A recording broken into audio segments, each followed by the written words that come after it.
Hi, Justin Davey here. It's been a few weeks now since my last video. I've been away. I've been on a 12-night cruise around the Baltic, which was very nice.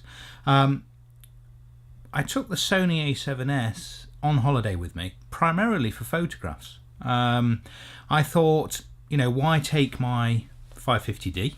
Let's take the A7S and see how it works for stills. So this is what this video is about. It's just to share my experience of using the A7S to take photographs with.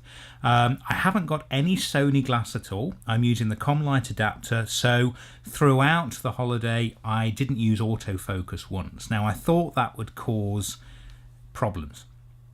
However, after discovering the peaking function, which you can get on the viewfinder, it makes manually focusing so quick and easy.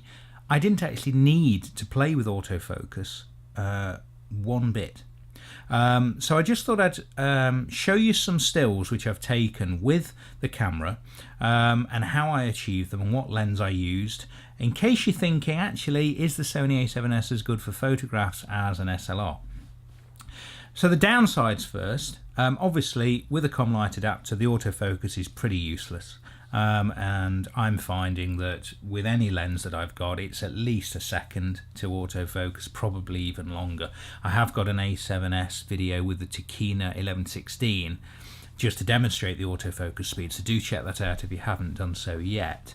So the downside is, if you were, I don't know, using this for sports photography or wildlife and you needed a very quick succession of autofocus, forget it, it's not going to work. But most of the photography that I play about with is, you know, it's in a controlled situation, it's buildings, it doesn't really matter whether the autofocus takes milliseconds or seconds. Some of the lenses that I've been using, so just to show you the lens that I use, this is the Canon 50mm f1.4. Great lens, very sharp, nice, very smooth, long throw autofocus ring. My general walkabout lens that I've been using for stills has been the 24-105. Interesting with this, I can't really get the IS to work. It's supposed to work with the Comlight, and I can hear the gyro working, so I'd be interested to get any comments on this. But even with the stabilizer switched on there, you can hear the gyro, but it doesn't really seem to have a lot of effect, certainly not in video mode. I've only tested it a little bit with video, and for those of you obviously know IS on DSLRs, you can see the image smoothing up, if you like. So when you're doing handheld video, when you put the IS on, you can see that it's working. With this, with any of my lenses and the Comlight, I'm not noticing any difference, to be honest. But this lens has worked brilliantly for me in still mode. The 85 1.8 USM, I know it's got terribly bad chromatic aberration, but that can be fixed in Lightroom. But again, this works very well. And I've also been using my trusty 70-200. This is the non-IS model, unfortunately. I might change it for the IS, but again, I've been using that. So, and I've also used the lens that's the camera's using at the moment, is the Takina 1116, but it only works from about 15.5mm onwards. So basically, as long as you've got the focus peaking on, and let me just show you, now this is the reason, by the way, that you can see my display just looking here. I'm recording this directly to my Ninja Blade so that you can see the menu. Make sure, if we go into the menu, bear with me where it is, let me just remind myself, I'm trying to do this in reverse. If we go across to focus peaking, which is somewhere in here. I'm going backwards, that's the problem, because I'm doing everything in reverse. There we go. Look, if you go down to, so that was page 2 of the second tab along. Go down, page 2 was it? There we go. I'm trying to do everything in back. Okay, so peaking level, I put that onto high. Peaking colour, I chose yellow. You might prefer others, but I find that it's a nice strong colour to use when you're using focus peaking. come out of that. Now unfortunately it would seem, and again I might be doing something wrong here, but I'm not getting the focus peaking on the HDMI output. I'm just seeing if there's anything in the HDMI settings. Again, I'm going in reverse, so let's just, I'm having to do everything in backwards. Here we go. Right, so what we're going here. Oh no, there we go. HDMI settings, info display. So there's nothing in there, but for some reason the focus peaking doesn't seem to work, and I wanted to show you that on this video. But essentially it works extremely well. It's not going to work very well on here because I've got my 16mm lens on. But if you see, there's not a lot of focus adjustment I can do, but essentially you get vertical focus peaking when you're in focus, and that's so easy. When you're taking a picture, quickly turn it, get your focus, shoot the picture. It works very well. I've also been playing around with the exposure compensation. I found that I was taking some pictures at a show late night in a theatre on the cruise ship that we were on, and I was finding that the way it was lit, the exposure wasn't adjusting itself correctly, so I tended to dial in a stop or so of exposure compensation to get a better shot. I was using auto ISO for most of the time, and I was in aperture priority mode, and I found for that, with the focus peaking, I was getting very good shots indeed. And I would say that I was getting usable images up to ISO 10,000, maybe even higher under certain circumstances.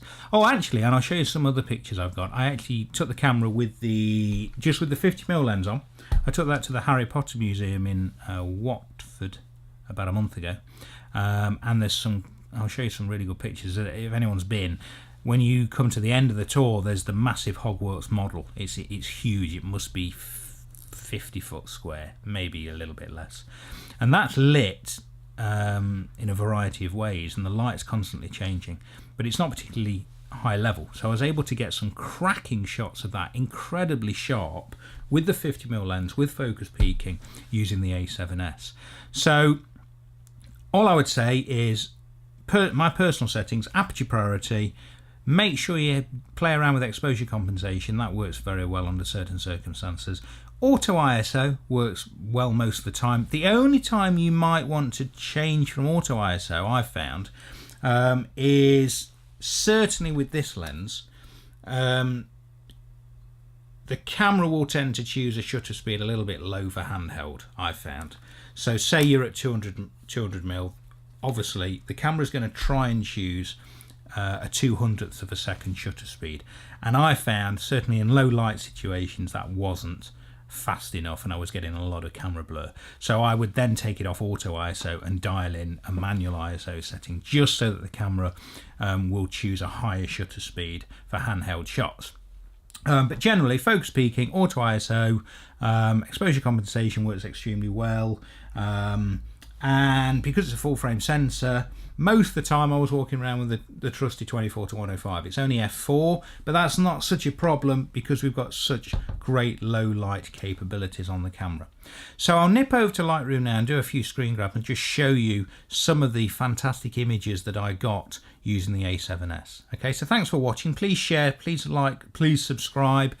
I've got 45 subscribers now as at end of August 2016, so it's not great, but I'm slowly getting up there. So if you like what you see, please do subscribe. Thanks for watching, and I'll see you soon. Cheers. Now over to Lightroom. Here we are in Lightroom, and here we are at the Harry Potter Museum. These stills have come straight off the A7S. I've not done anything to them. These were all taken with the Canon 50mm f1.4 lens. You can see over here that this was shot at a 60th of a second handheld, it's the 50mm lens, ISO 1000, so pretty high, and f3.2. And as you can see, I think that picture looks absolutely stunning. Look at how sharp it is. There's no noticeable noise at all. Let's just go into develop, and I'll just zoom in on here for you. So if we have a look at, say, Let's just zoom in a little bit. So it's 3:1, and as you can see, to me that looks absolutely spot on. There's no sharpening applied, no additional sharpening applied at all. This is a particularly nice one. There's a little bit of noise in here. What was this taken up? This was, but believe it or not, I've just actually surprised myself here. This is ISO 6400. No noise reduction applied at all with the 50mm lens, f4, 60th of a second. Let's just zoom in 3:1. Look at that.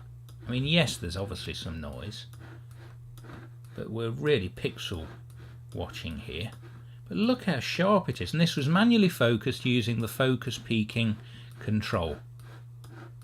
I think that looks absolutely stunning for ISO 6400. Let's have a look at one more. So this is Hogwarts at the end. ISO 4000. What about this one here? ISO 2000.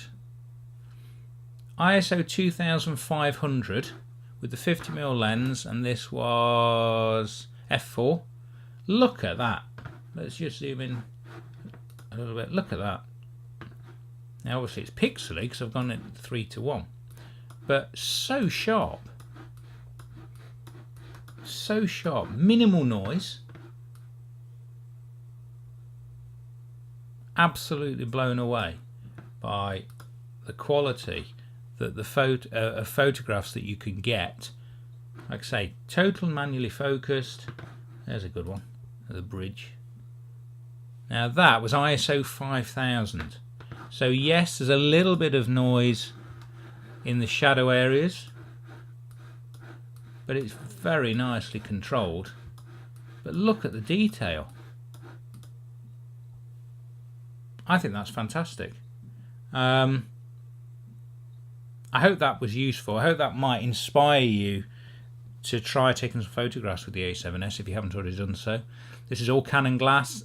They are so good now that I am tempted to treat myself to perhaps just a reasonable quality Sony zoom lens just to see what the autofocus is like. But with the kind of photographs I take, you really, really don't need them. And this is totally with the Comlight adapter, which is £55, and this was all taken with the Canon 50mm f1.4. Oh look, there's one of Snape. Cracking museum, by the way. Great day out if anyone's interested in Harry Potter. Really, really good, enjoyable afternoon. Takes about 2 or 3 hours to the tour. Really good. Anyway, hope that was useful. Thanks for watching again. Please subscribe, and I will see you later. Thank you.